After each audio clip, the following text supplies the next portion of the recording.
Welcome to LOA Today. I'm Walt Thiessen. With me today is life coach and LOA teacher Joel Elston. This is your daily dose of happy.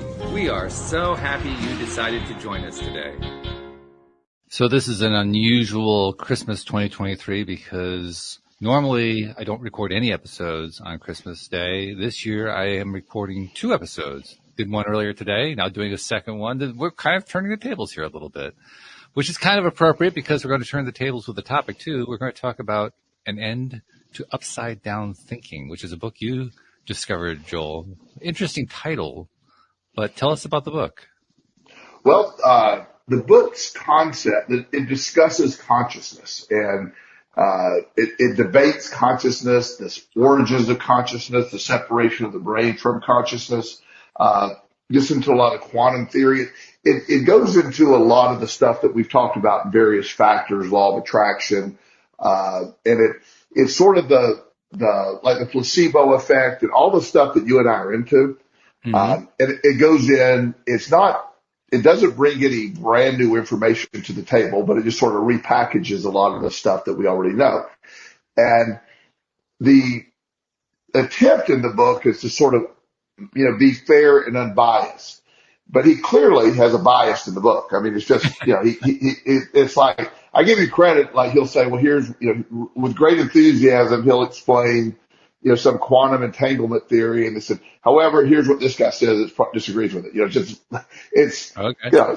Yeah. So the book itself is, it's not an unbiased approach. And it doesn't solve any, it just debates topics you and I have talked about. And, at the end of the book, you're looking for, the end of upside down thinking. He's going to solve this for us. And, he doesn't. He doesn't. So, spoiler alert, it's not. So what we're saying here is basically that the title, like so many titles these days, is misleading. It doesn't actually end upside down thinking. It does not. But it does help point out, a lot of the stuff. For example, the CIA did a lot of studies in the early 90s on law of attraction was one of the topics, remote viewing, if you know what remote viewing is. Right. And so they did a lot of these topics, and they shockingly found, there's something to this statistically.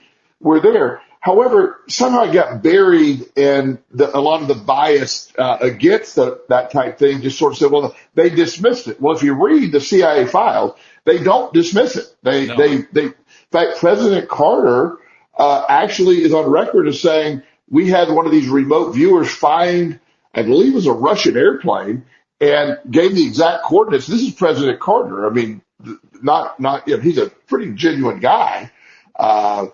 And so if I remember correctly, the general take on President Carter revealing this, President Carter revealed this almost accidentally. He did. And the take was, we really wish he hadn't done that. Yeah. And so it gets into a lot of the stuff like you and I've talked about, which I really did enjoy about the book, like the placebo effect, for example. Why is it dismissed? Why is it considered, that's just the placebo effect, instead of saying, oh my God, we got a placebo effect to play here, Yeah, right. So it looks at a lot of this, and then people who have historically gotten behind, anything that's sort of considered woo-woo or out of the mainstream, right, you're automatically sort of categorized as crazy. And so you have a lot of people that don't want to talk about it. These are well-credentialed people.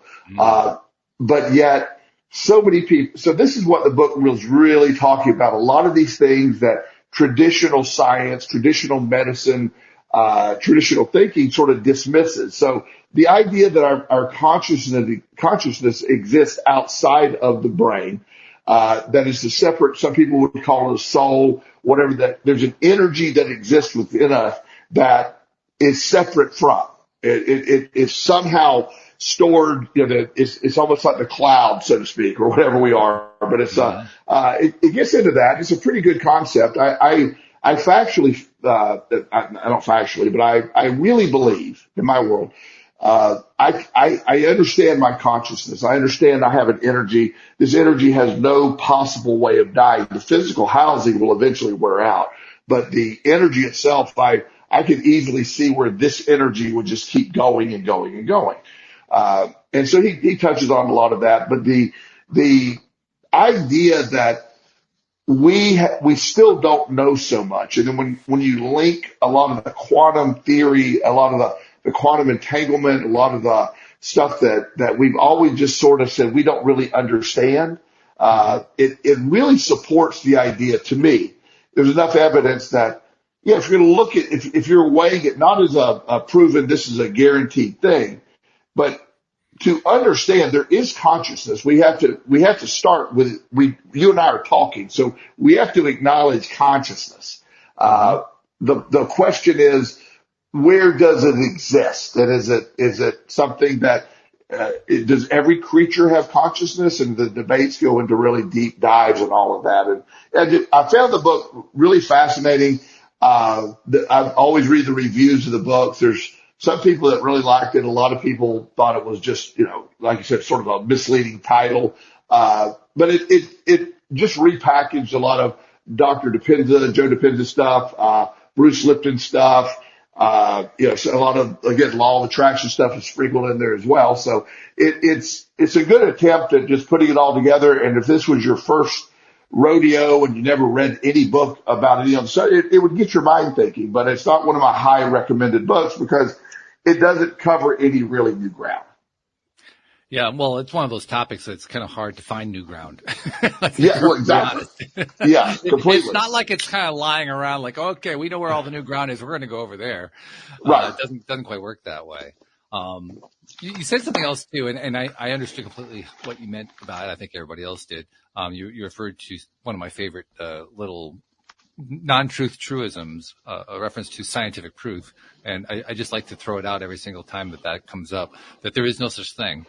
There is no such thing as scientific proof because science is not engaged in the act of proving anything. It never has been. But it also has a very interesting corollary that goes along with it, which is we're talking about, like you said, quantum physics, among other things. And in quantum physics, one of the basic concepts is that something exists and tends to behave based on whether or not something else, an intelligence, a consciousness, is giving attention to it. Yeah. So if you give a conscious attention to something, it's over here. If you don't give conscious attention, it's over here. And that's a kind of a bizarre topic. It's also a topic that kind of illustrates this whole idea of there's no such thing as proof. There's only evidence of stuff going on. Yeah. So if we're looking for, I kind of, tongue in cheek said, well, the title is a lie. Actually, the title, the idea that people associate with what the title says is where the lie is. The lie is in the idea that there's such thing as true thinking or false thinking. There really is no such thing, one way or the other. Well, yeah, and as we are human beings, we're housed in this casing of human beings, so to speak.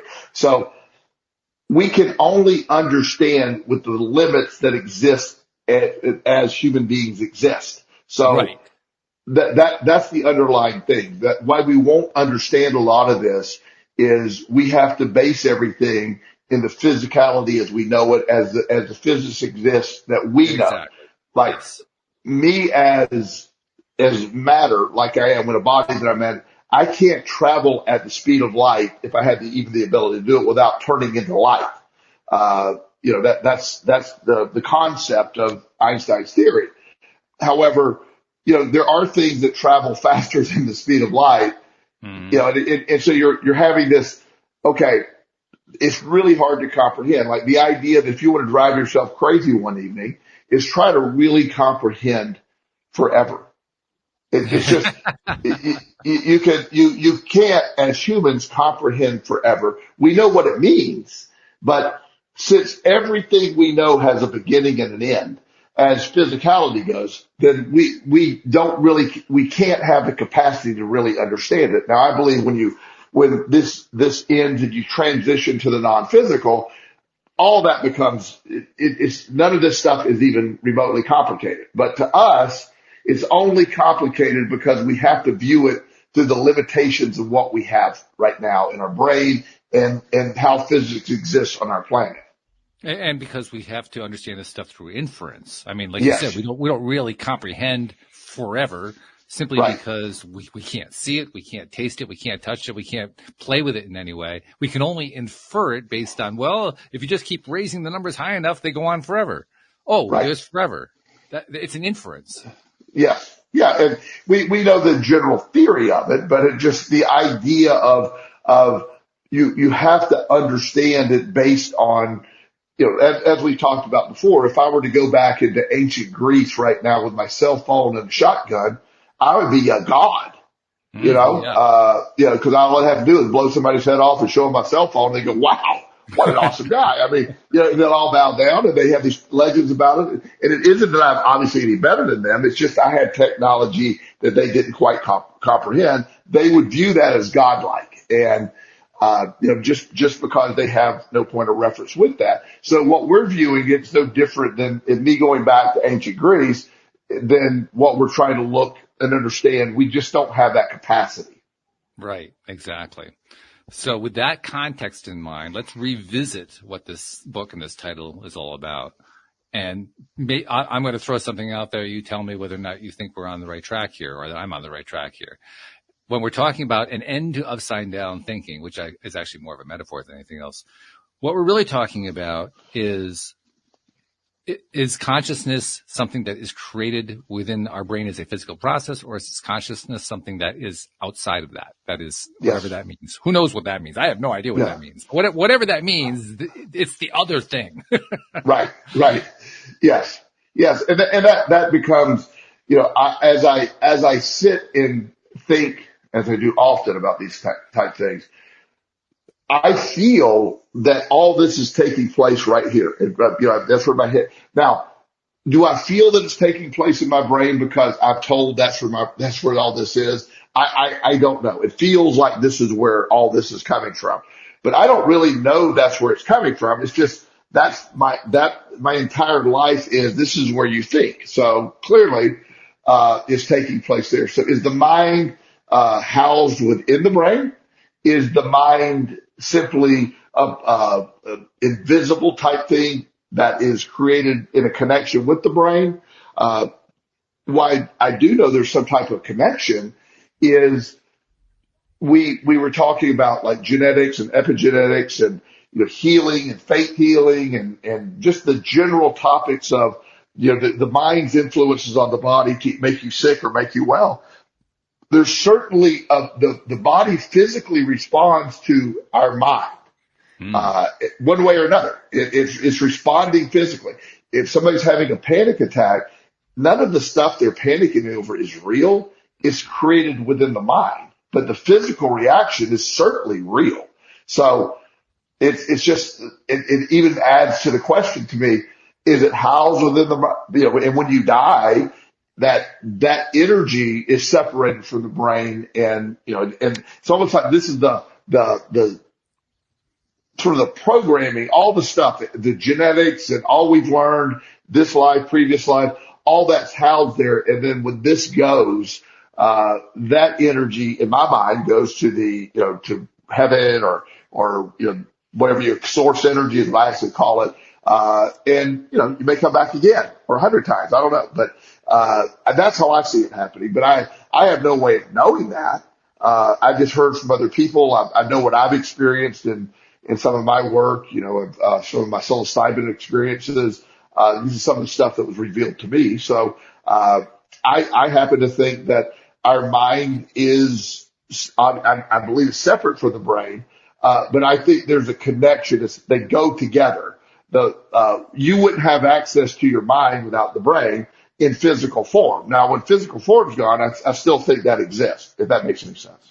It does make sense to me. And you know what? I think on an intuitive level, we all understand that what you're saying is true. Right. The biggest challenge here is a lot of people have trouble with the idea of an intuitive level. Yes. Because intuition is not anything you can well, first of all, people like to prove things, which is silly because there's no such thing as proof in science. But nevertheless, they like to prove things, and they can't prove anything about intuition. So that causes doubt. It causes people to say, well, you can't disprove it, so it can't really exist. So, we got to be really skeptical about this whole idea of intuition. And yet, we all can feel it. We all sense that intuition. We may distrust it. We may not want to listen to it, but we all know it's there. We're all aware of it. We can feel it. It's just that we don't necessarily believe in it, or some of us do. And some of us actually have learned to trust to such a great degree that they can do what we call channeling. They can actually channel information supposedly from the non-physical. Yes. But that's the nub of it. The root of it is we all know this. There's this thing there that we can't identify in any physical sense. We can't do any tests on it other than inferentially. Does it really exist? And some say yes, some say no, and some say I have no clue. Yeah. And this is related, and I'll show you how I'll connect this in a second. But Harvard several years ago did an unbiased trying to see the medical value of acupuncture. Okay. And it's something that's been accepted as effective for thousands of years in Chinese medicine. Right. It's all over here. It's been accepted as helps with pain, helps with all these things. I know one person in particular who swears, and this is somebody I trust, a very good friend. He was a heavy smoker. And he went through 3 rounds of acupuncture that was set to help him quit smoking. And he put his cigarettes down after 3 days. Wow. Just put them down without any. And so now we can get into maybe why that exists. However, the study that we're talking about with Harvard, they were expecting to find, I don't know what they're expecting to find, but I think you'll know where we're going. But the test participants were all from Harvard Medical School. Right. Mm-hmm. So, you're thinking, well, that'll be a good, sampling. And shockingly, not shockingly at all, they found the result, acupuncture was useless and had no value. It was all, it had no value. Because the participants believed going in, it's not real medicine, it won't have any value. And so it doesn't. And that's there's been other studies thousands of other studies that are done with general populations, whoever, and find acupuncture for a certain percentage of people works extremely well. And like I've always told you before, I've never believed, I don't think acupuncture is magical. I think your belief in acupuncture is incredibly magical. I am not a crystal guy. No disrespect to my crystal friends out there. They're just pieces of rock to me, or gems. However, if you believe your little shining gem is magical and will heal your energy, I believe in that because you believe in that process. I really do. I'm not making fun of them. I really do. I personally think faith healing, no matter who you worship, it's the belief that, that entity is healing you is all that matters. It's not the entity himself or herself. It raises an interesting question too. If this thing that we're labeling as fake healing actually heals, is it fake?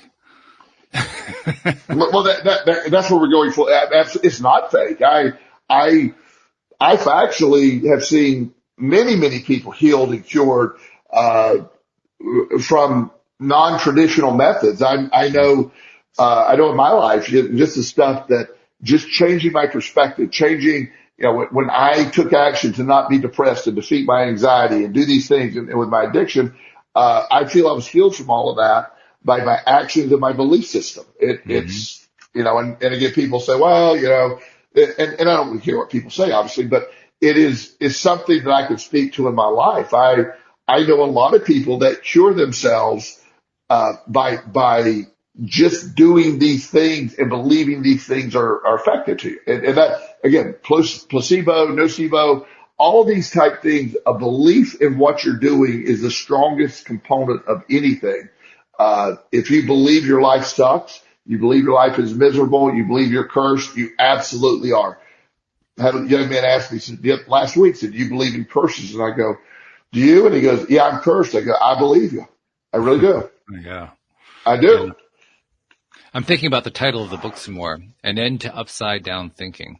And specifically, I'm focusing on the phrase upside down thinking. It raises a question in my mind. Does the author consider the belief that the mind is emanating from the brain to be upside down thinking, or is the belief that it is separate from the brain upside down? Which one's the upside down thinking? Good question. He doesn't actually specifically answer that, but that's a good question. I think since traditional, I think he's probably going against tradition in the title. So I think the traditional belief that, the brain is sort of the mind secondary or whatever. And the debating consciousness itself is a hard topic to debate. It is. Yeah. Yeah. Well, I'm the whole term upside down thinking, it's a judgmental term too. Yes. It has sort of a negative connotation to it. Like, oh, well, you're so backward in your thinking. It's the same kind of an idea, right? Well, it's also one of these books that are really, we've had a wave over the last several years of let's make really cool titles using profanity or these crazy things just to sell the title. You know what I mean? It's right. So I don't know how much energy went into that title other than it's a good title. So we're going to end upside down thinking. We'll figure out what it is. And then a deep dive goes, I don't think so. But it's actually one of my pet peeves where news is concerned. Of course, we've talked often about how it's not a good idea to pay attention to news anyway. But it's not just news, actually. It's almost all article writing these days. Yeah. It's amazing how infrequently a title of an article or an essay or a news piece or anything, a book, it's amazing how inaccurate the title is compared to the contents. Oh, yeah. So often I'll read something that, they had this title that drew me in, and it doesn't even address what's in the title. Yeah. Yeah. Which basically tells me that what we're really doing is we're responding emotionally to what's going on in that title. We're not really responding to anything factual about it. Yes. And that's a key thing, because what we're talking about here with this whole idea of consciousness is directly tied into emotion. There's nothing else besides emotion that's driving the whole train, as far as I can tell. I mean, without emotion, is there consciousness? I don't know. I don't think so. I don't think so either. Yeah. And again, we go back to the observable. I have one of my favorite people on the planet. You've heard me talk about it over the years, is my neighbor kid. I've known him his whole life, and we've always been really close. He's 11 now, and he behaves differently with me than he does with his parents or friends. Okay. It's just, we have a really close bond. He'll talk to me about deep things. It's a great friendship, but he's not that way with anybody else. I've told his mother before, she goes, well, she said, I don't get to see that version of him. You do. Right. And so the influence that I have over him, and just of our years of friendship and the connection, he's a different child talking to me. He's a great kid, very positive kid. He's a normal 11-year-old. I'm not saying he doesn't do 11-year-old stuff, but sure, he's different with me because of the influence of our longtime relationship. I've known him since he's been 4 years old. And so we, it's that really cool connection. There's people that are around you that are influenced differently. People behave differently around it. It's all connected. So the influence in what we're observing has an effect on things. And, when everything, shifted to chaotic news all at once, we had pandemics, we had all this political crazy, we had, the news just totally, going super biased on either direction, creating headlines, breaking news. I mean, it was exhausting. I don't watch the news, but anywhere I was at where there's public news on, where CNN would be playing in a doctor's office, they have breaking news every 8 seconds. And breaking news, it's it's not really breaking news, but it's just everything's an urgent crisis because that's how they make their money, getting viewers. Yeah. So this bias toward chaos, this bias toward this misleading, the internet led to all this clicking on things. It needs you to click on something to get to monetize it. So you'll have these crazy headlines and you click on it and it's like, oh, okay, well, it's not that big of a deal. But it leads you to click on it. It's that helps. Like in articles, they get very dramatic in their articles, and they often don't even remotely match. One question I keep asking myself is, because you're right, that's exactly what happens. The way I would describe it is we are all being subjected to an ongoing test of exaggeration to see how long we'll put up with it. Yes. Yes. And the question I ask myself is, I wonder how long we will put up with it. I mean, at some point, do we become, just tired of the exaggeration and we just stop responding to it? Or does this keep going on forever? I don't really know the answer to that. I don't either. It's probably not a good thing to think about, because I don't know the catalyst to break this chain. The social media side of it, and there will be a catalyst. There will be something. There will be a change of perspective. I don't know if we get tired of it, or there's just an event that makes it where we don't have time for it. I don't know what happens, but the idea that it's operating like it's operating, everybody's reality is based on the news channel they watch. Like, I had a friend at the gym asked me the other day, before Christmas. He came up, really nice guy. Him and I get along really well. We never talked politics or anything on those lines, but he said, I wish you a Merry Christmas. He said, and he looked around and goes, is that politically okay to say? Oh. And I go, what? And he goes, well, everybody's so woke now, you can't say that. And I go, I have never met anyone who I told Merry Christmas to that didn't just say thank you or Merry Christmas. But never. Mm-hmm. I've never had anybody rebuke that. I haven't. Now, are there people that do it? I'm sure they do. But and I talk to a lot of people. I have never had anyone tell me, oh, you insulted me by saying Merry Christmas. Nobody's ever cared. So, but yet there's a narrative that's being monitored. Again, I know there's places that is, but what they do is, like, he had a belief that you can't say that. Well, that's what you can. And if somebody ever told me, oh, well, you can't say that, of course you can imagine how upset I'd be over that. About this much. yeah, you just don't care. But my point is, we have a narrative that things are falling apart because that's what, like, we're so divided. You can't say that there's, if most people are really just happy you're speaking to them, have a great holiday, have a very Merry Christmas. I have a lot of Jewish friends, and they never mind when I say have a Merry Christmas. They don't. They just say thank you. Same to you. It's just right. Me too. Yeah. I know they're Jewish.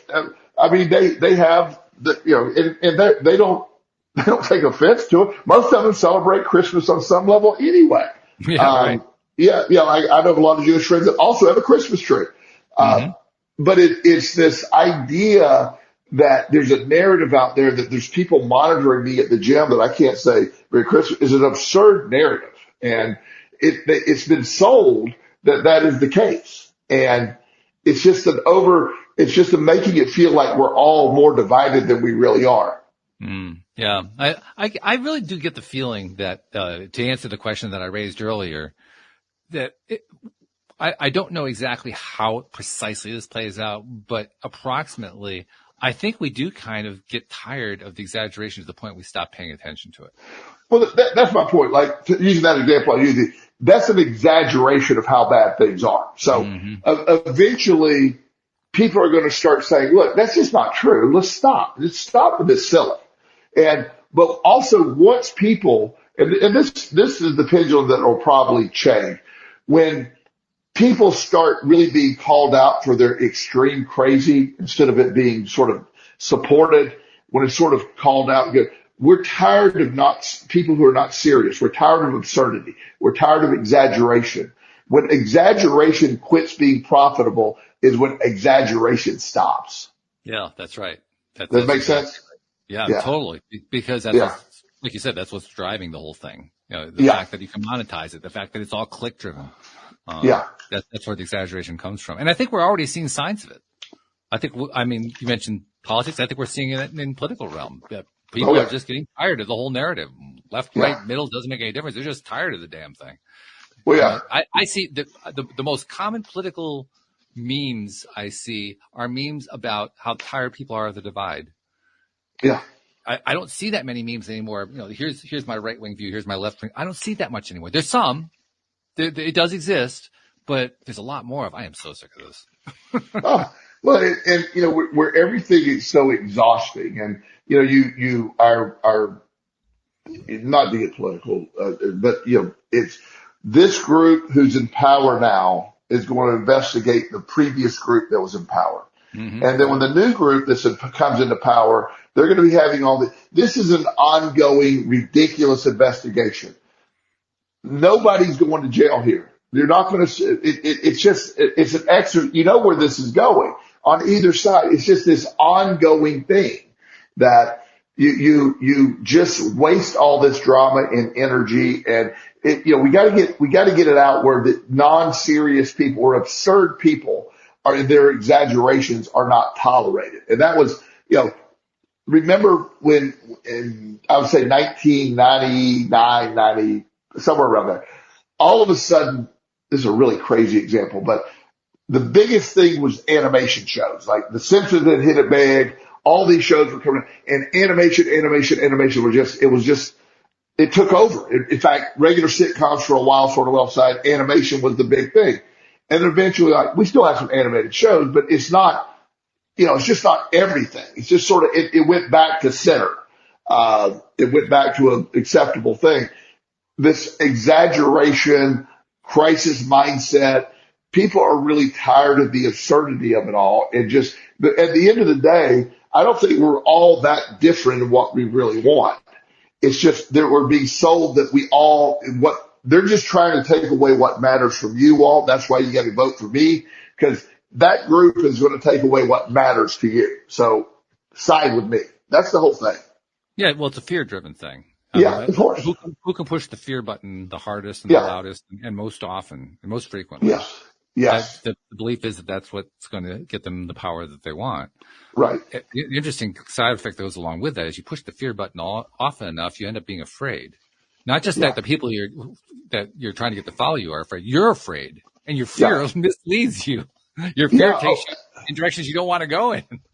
Well, it becomes your reality. It really becomes, when you play that game, one of the things that somebody told me earlier, when I first got into this field, and it makes a lot of sense right now. I said, Joel, be very careful. So you're going to be going into a pit with monsters. Don't become the monster. And I didn't understand what he meant, but I deal with some really dark and deep and bad stuff, especially earlier in my career. And you got to be careful not to become the monster. And, one of the reasons I had to step away from, some of the assisting with child abuse investigations and stuff here, I could see me becoming the monster, and I could see myself cutting these people's heads off, like, you molest a child, I'll kill you. And I was like, and I had to get out of it because it was just, I wanted to go around, I found myself having those thoughts, like, some guy confesses to doing this to his kid, and I'm going to sit here as a grown man and just not kill you. How's that possible? And, I realized that was not for me. I had to step away. So when you fight monsters, you don't want to become a monster. When you're fighting all this fear stuff, or when you're projecting all that fear stuff as a tool, be careful not to get caught up in the fear. I had an interesting experience today that in a way illustrates what we're talking about. And it's an experience that, in this particular case, it comes out of interacting on social media, but it comes out of every aspect of our lives. We encounter this kind of behavior all the time. But I'm going to use this particular story as an example to illustrate. I run a number of Facebook groups that are all regionally based for counties here in Connecticut. There are 8 counties, and there's some other regional groups too. But I run these groups, and they're basically all about what's going on in each one of those counties. Because of how bad Facebook does in terms of doing its job of keeping bad actors out and scammers and all that kind of thing, those of us who administer groups find we have to take matters into our own hands and come up with strategies to keep them out and try to keep things, at a relatively sane and calm and balanced level. And one of the things that I've incorporated in the groups that I run is I allow local businesses to advertise periodically, not often, but periodically in the groups to promote what they're doing. But I put limits on that so that, because, people will go crazy with that kind of thing if they can. Right.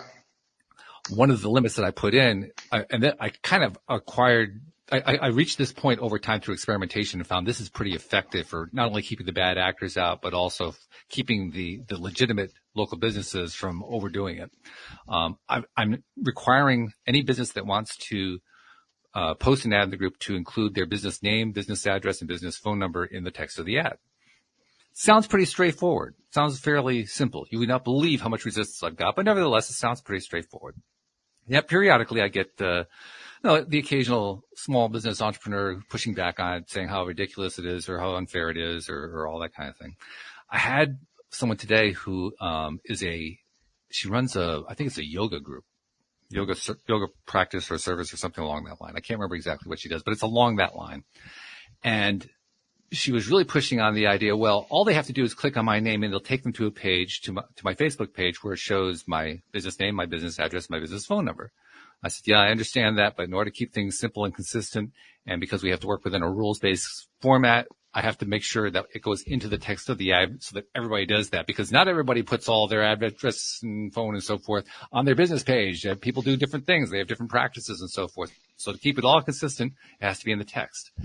She proceeded to just start hammering me on how ridiculous my rule was, how I was a narcissist, how I was a control freak, like going on and on with all this stuff. And I'd say, well, if you don't want to follow the rule, you don't have to post in the group. I mean, this is just the rule for posting in the group. And she wouldn't stop. And I thought, this is really interesting.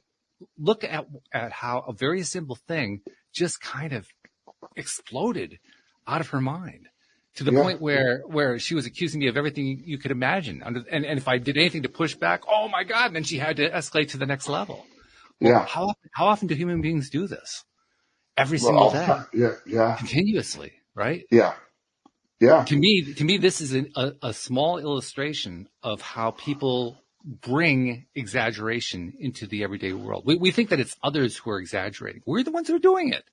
We all tend to do it one way or another at various times in our lives throughout our everyday lives. And there's just one small example of it. Yeah. Yeah. And people, like, first of all, when you hear about that, like, why would anybody object to that? That's so basic. Yeah, I'm still having trouble with that one, but that's another topic. But the problem is, the truth is, what she's spewing at you is she's the narcissistic, she's a narcissistic person. She's a control freak and doesn't want to follow the rules. The rules are there for a reason. I don't really need to debate them. I have people that will call me sometimes, and I have a few spots every week that I set aside for pro bono clients. They don't have to pay anything. But I have to limit that, or I would make no money. So I have a waiting list of pro bono clients. And finally, I just said, look, I'm 6 months, 8 months behind on pro bono clients, so I'm not going to take any more names right now. And so this lady sent me an email. She said, your system is unfair. Mm. And I said, I'm sorry, I just can't. She said, but I really need to talk to you, and I really need you. And I said, well, here, let me recommend several therapists that, if you have Medicaid, they'll be able to do this or do that. I specifically want you. And I said, well, I'm specifically booked up for pro bono cases, for at least 6 months. And she said, when can I see you if I were to pay? And I said, well, probably be about 2.5, 3 weeks. She goes, well, I want one of those appointments, but I want it for free. I love it. Hey, gotta give her points for creativity and nothing else. Yeah. And finally she just kept, this was all via email. Finally I said, look, I'll keep you on the list. And, and I even can throw a sliding scale. She wants to pay nothing. I mean, she doesn't want to pay, $50, which is drastically lower than she wants to do nothing. Right. And so, but she has in her mind, and this exaggerate, that somehow that, first of all, I'm the only one that she should talk to. Right. Don't understand that concept. Right. And that I must change everything to fit with that. And she's exaggerating. She said, you're causing me harm by not seeing me. And I said, I'm sorry. I'm going to stop this conversation. I'll let you know you're on the list. When it gets closer, I'll let you know. She said, well, save your time. I'm going to boycott you. I said, okay. Now we're talking. The logic of this thing. I love it. Yeah. I said, okay, now we're talking. Thank you. And, but it's just this exaggerated, self-centeredness, a lot of it. Like this, I can't really describe it all, but the beautiful thing is the pendulums always swing other way. You never know what causes it. I think the perfect storm of a lot of things, COVID, the political system, everything that was in place, everything came together for a perfect storm to create this reality. There'll be another perfect storm come along that'll distract us. And this exaggerated, outrageous news cycle where everything is, fake clicks just to get there. When you look into it, it's just minimal type stuff. That eventually is going to get tiresome, and companies that do that will lose money, and that will be the thing that makes them stop. Well, I actually have a theory along that line. My theory is that not all, but some companies are already losing money on it. I believe that. Yes. I think it's really true. That. Yes, yeah. I agree. Yeah. I suspect that many are not, they're not pulling back from it because they've heard about others who make money using that approach. So they figure, well, they're just not doing it right in some way. Right. And right. They haven't reached that point of excessive pain where, okay, we just got to stop. This is just too much. It's just a drain on our resources. But I mean, I just, from what I see of the advertising that's out there, just the advertising, the little bit that I see, it tells me that there are a lot of people who are spending a lot of money on stuff that isn't doing anything. Yeah. Yeah. Well, it's, that will eventually change everything. And eventually the analytics will catch up with that. And, they will, what is profitable drives things, and everybody's negativity, fake news, all this dramatic stuff drove things for both sides for so long. And you get your people all riled up, and you do this, and then people, it's almost like the people are like, we've been riled up for years. In my lifetime, do you know how many end of days, end of time night, prognoses I've heard? We've begun the end of time since I've been 12 years old. Oh yeah. Well, I'm not even looking at it from the lifetime. I'm looking like in the last week. Yeah. How often does it happen, right? I mean, yeah. And also we have a society that, with so much going on and a negative bias, and, us working toward, at the end of the day, no matter whether it's the upside down thinking we're talking about or whatever, one thing I keep getting back to is your perspective creates your reality, and your reality responds to your perspective, and that becomes everything. That dictates everything. So nobody can make you pull away as long as or get stuck in this, as long as you keep your perspective on what matters. And that's the key. I think we've just brought in a really important concept where this topic of consciousness and where consciousness originates from, and does it come from the brain? Does it come from outside? Is it a part of who we are spiritually? All that kind of thing. I think we've touched on something that ties directly into that perspective, because everything that we understand about consciousness, as far as I can tell, everything that we understand about it has perspective. Without perspective, we don't really have a good way of saying, yeah, that's conscious. Yes. Well, and that's why I've always said perspective is it's your most powerful weapon. Your perspective, it opens the door to me, the biggest proof of consciousness is you have your perspective, and you can change your perspective. And that is everything. Changing your perspective changes everything. It does. It not only changes everything, it changes, it's where our power comes from. That's all your power. You were talking earlier about how powerful we are in terms of, we went off on this, I won't call it a tangent. We went off in this direction of talking about all the different ways that we exaggerate and so forth. But really what we're talking about here is how powerful the human mind is in creating all these narratives and using these these narratives to drive what are usually negative topics, negative streams of awareness and consciousness and understanding. Narratives that are just storylines that are all negatively based. And they came out of the creativity of consciousness. They came Yes. out of the imagination. They came out Yes. of our minds. Absolutely. And that's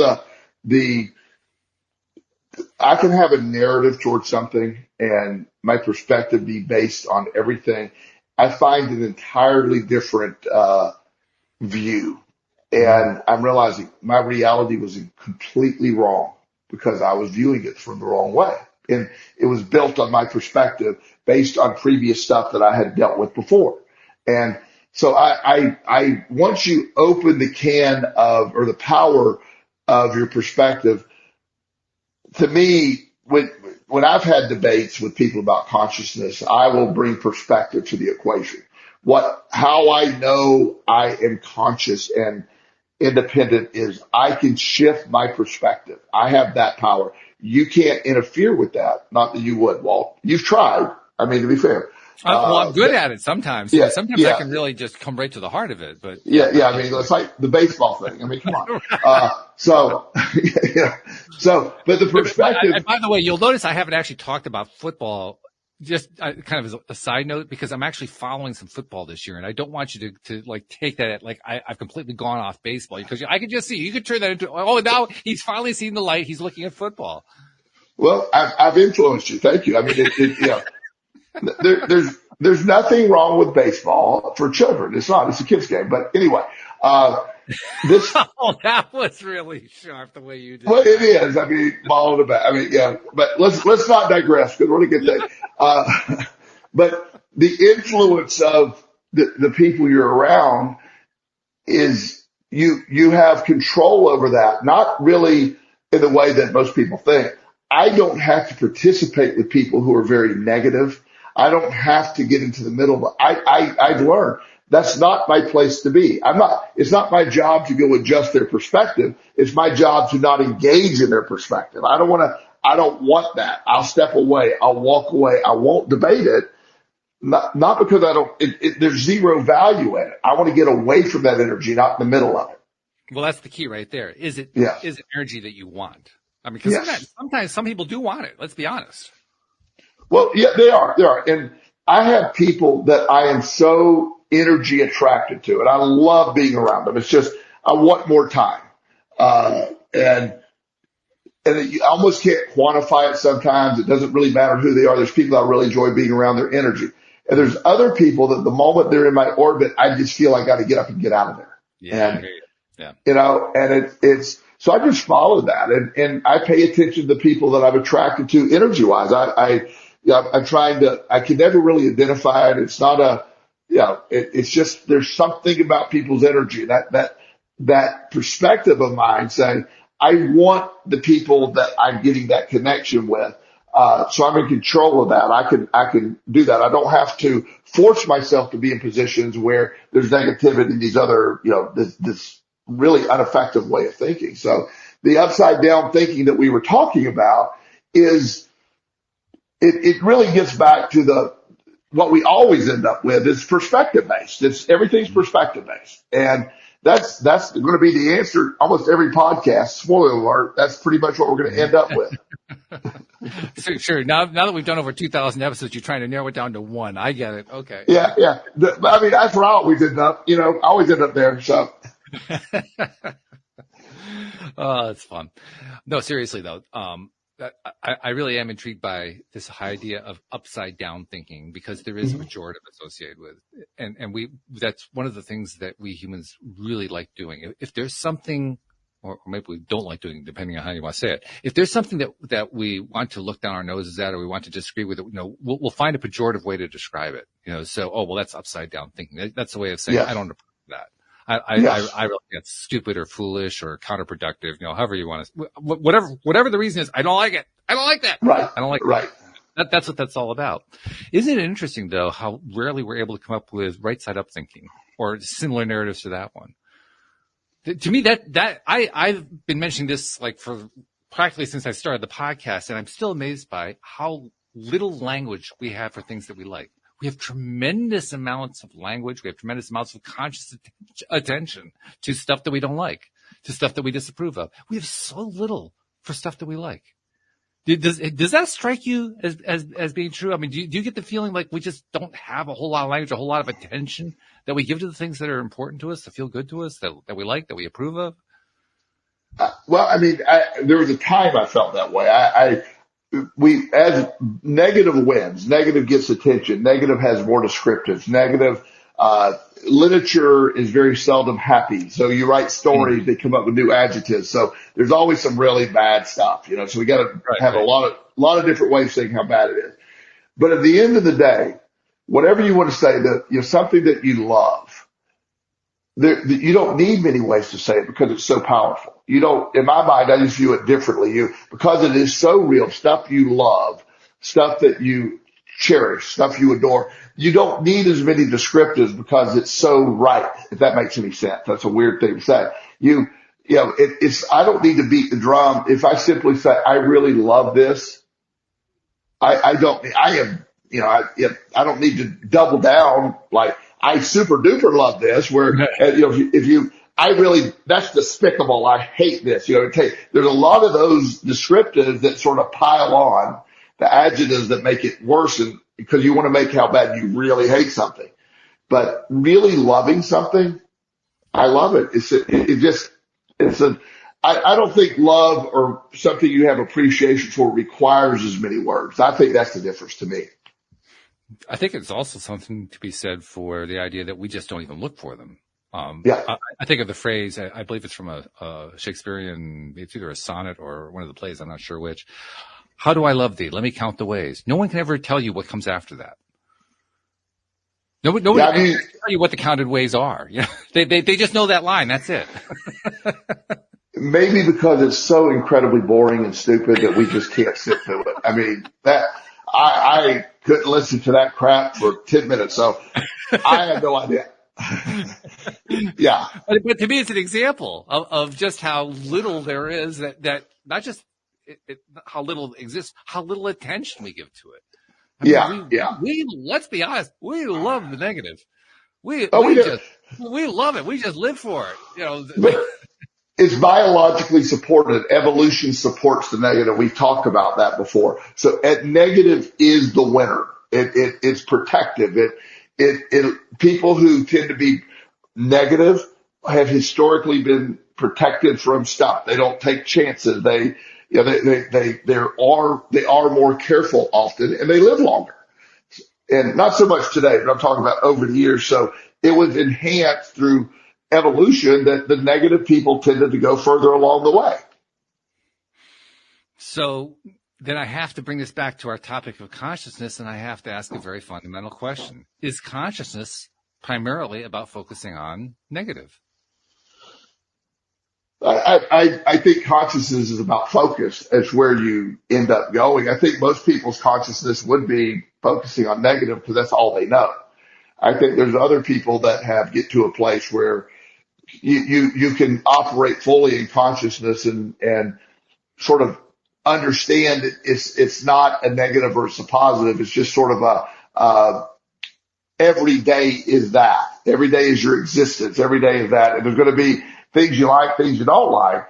And when you figure out that the more energy you put toward this is where the law of attraction comes in, you put toward what you do like, that's where that energy starts attracting for you. And I think that's how we get there. But I think most people have a consciousness has been raised, so to speak, or created within a negative vacuum. My mom, when we were younger, she did it intentionally, but she was so anxious and so worried and so negative and so many things that my programming as a child was all negative bias. Yeah. And I think it's actually fairly common. Yes. That's what made me raise the question. That's what made me wonder. I do agree with you that consciousness, if we look at it as a concept, it makes sense that it's merely about focus. Whether or not it's negative or positive is almost irrelevant to what consciousness actually is. Yes. Yeah. But it's so easy to be kind of distracted by, wow, consciousness pays a whole lot of attention to negative. Well, it does. But again, I just think that's society. That's I believe there's a change in that. When you figure out the a bias toward positive, a bias toward action, a bias toward, positive thinking, perspective, that's when you have your awakening. And a lot of people never get there, and they die trapped within this sort of loop of whatever that is. They're still conscious, but they don't get full utilization of their conscious abilities. It's certainly understandable how various spiritual theories evolve over things like karma. The idea that, well, if you don't learn in this lifetime, you come back for another lifetime to do it and all that kind of stuff. I mean, I can see where people would come to that conclusion just for the exact reason you just named, that people will go through an entire lifetime and not actually shift away from it. Well, so of course they're going to come back for another lifetime to deal with it. It's a logical conclusion that comes after that. That would make a lot of sense. And I'm not saying I don't necessarily believe we come back for lessons, but I don't really think it either. I think we come back, but I think it's just because, as Esther Hicks said, when you're pure energy, you don't know you can't describe how chocolate tastes. You got to come back to taste the chocolate. That's right. You got to, the up and down and all that. That's why we come back. But I feel that consciousness is, we can agree that through conversation, through thought, independent thought, there's some definition of consciousness for most people. The debate will always rage that, it all takes place in the brain. There's like a lot of the studies of near-death experiences and reports, they often are automatically tried to be discounted. You know what I mean? It's it's the DMT that's in your brain that makes all that stuff happen, or, but there's accounts of people that die and they literally witness their death in the emergency room, and they can describe what's going on. Right. And in the book, they're talking about, one of the things they talk about is, I don't remember if it was a man or a woman, was in the emergency room. It sounds like a woman, maybe, if I'm thinking correctly. And she died on the table, and they were trying to, revive her. Mm-hmm. And she was watching that from above. And so as we got to, I don't know exactly what foul language the doctor, but he was like getting pretty vile with it, like screaming at people to get this done. We got to say, blah, blah, blah, and a lot of, profanity. And so afterwards, and she, when she woke up and she said, I watched me die. I watched you guys work on me, and everybody's sort of like, yeah, well, you probably, whatever. Because she was dead. I mean, she was flatlined for about 45 seconds. Right. Okay. And so they're like, yeah, they dismissed it. And she looked at the doctor and she goes, you need to watch your mouth too. And he goes, why? She, because you just went on you were screaming all this and she told him what he said. Yeah. And she was dead. I mean, technically during that time. And so anyway, the idea that these things happen and we can't, we want an explanation, yes or no, always. We always want it to be simple. Mm-hmm. But if your perspective isn't based on believing that type thing, you're never going to believe it. You're never going to believe it. You're always going to dismiss it. And there's no way to prove it is the problem. Like you said earlier, there is no proof in this. Yeah, there's no way to do it. Right. But so when people want to talk to me about my belief in the law of attraction, and they say, can you prove it? I go, I can prove it based on my proof. I can prove it in my life. I can prove how it worked for me. You're going to say that's not scientific evidence. I'm good with that. But my life changed when I came up with this way of thinking. And it's been, it's made me incredibly successful. It's made me happy. I cured my addiction, my depression, my anxiety. I have the life that I love because of this concept that I discovered. And, people say, well, that, and they'll dismiss it. I don't, it doesn't matter. But I really, with all my heart, know that it works for me. That's not proof for the scientific community or anybody else, but it worked for me. It's worked for you. It's worked for thousands of people I know. Yeah, I like that. That's kind of a good way to summarize it. There's one other piece I want to bring in, it's almost tangential, but to me it actually ties the whole thing together. Because on this whole topic of consciousness and expression of consciousness and what is it and what does it mean to be conscious and to have perspective and so forth? Why are we here? We're now into the realm of eternal questions, right? The questions that people can't really answer, but they try to answer anyway. I'm always reminded of the writings of Richard Bach. And for those who don't know Richard Bach wrote a book called Jonathan Livingston Seagull. He wrote another book called Illusions, one called One. There's a whole bunch of them. But he was writing all this stuff before Abraham Hicks, before any of the modern teachers. He was writing this stuff back in the 60s and 70s. And he wrote a number of things that I really, really liked. If you've ever, I've talked with Louis D'Souza a few times about the book Illusions. If you haven't read Illusions, I thoroughly recommend it. It's the best law of attraction book written in fiction form I've ever read. It's fabulous. Oh, wow. Really, really good. And it's a quick read. You can read it in an evening, but read the book. But anyway, one of the concepts that comes out of that is he's challenged by this spiritual leader to answer a question. He says, What are the main reasons for living in life? What do you get out of it? I mean, if you had to identify what it comes down to, what are you here for? And he says, well, I'm here to learn. Okay, learning, that's good. What else are you here for? Well, because I enjoy it. Okay, to have fun. So that's another one. What else? Well, everything he comes up with after that is either falling into the category of learning or having fun. And when you were talking about how our perspective is all about what are we learning, what are the lessons, and how do we feel about it? That's another example to me of, well, it's either about learning or having fun or some combination of the two.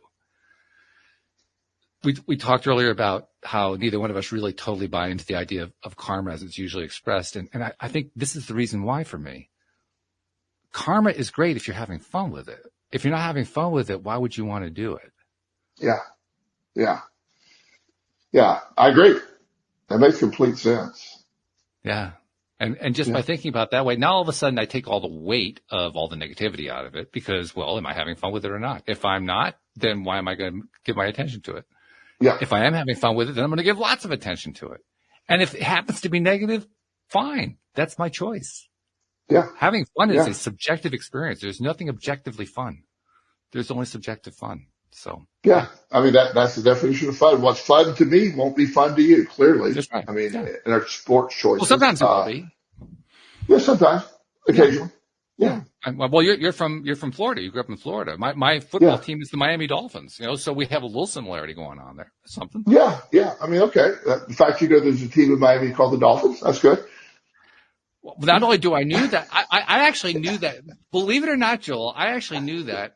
In 1970, when I saw an interview with a young coach named Don Shula, and in that interview, he was talking about, he was asked how he was going to take this team that was basically an AFL team. This was when the AFL and NFL had come together to form the new NFL, and how he was going to make this team competitive in the NFL because they didn't have a lot of skilled players. And, what was he going to do to get these guys who couldn't do certain things to do things they couldn't do? He says, I never do that. He says, I don't ask players to do what they can't do. I ask them to do what they can do very, very well. And that's what made me a Miami Dolphins fan. I didn't even know who the Miami Dolphins were. I said, I like this guy. I got to follow this guy. Yeah. And 2 years after that, he had the first perfect season and the only perfect season. The only one. And the only one to this day. So that's right. Yeah, good coach. Yeah, that's fantastic. And, the concepts of all of this stuff and all these debates and, to me, I get to the bottom line. I wake up every day. I believe that the first thing I must do before I walk out the door is I must adjust my perspective. I must. And that's my consciousness at play. I can't leave this house with my perspective not in the right direction. If I do, we're going to be, the potential for not having a good day is there. And, so perspective, consciousness to me it all, I don't have the answers to all of it. I just know what I feel. I'm very aware of my consciousness. And one of the differences too, as I explain to people, tomorrow I'm going to get up and I'm going to go to the gym and then I'm going to go drive to work.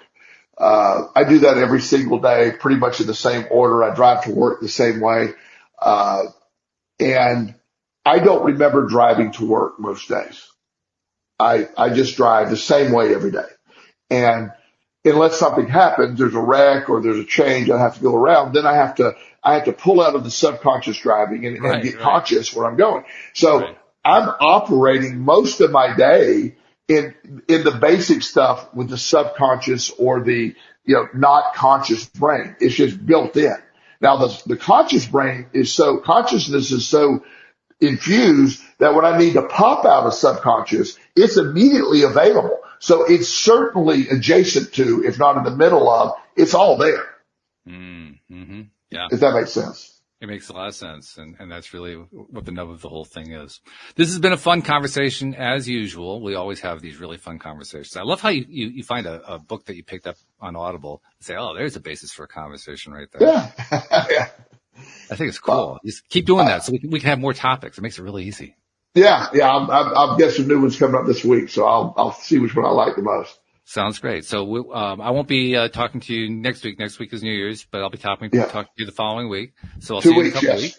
All right. Yes. So sounds good. We will be doing other episodes between now and then. Just I won't be talking to Joel until then.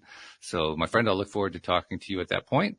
And thank you to our podcast listeners everywhere. We'll see you all next time here on LOA Today. Goodbye, everybody.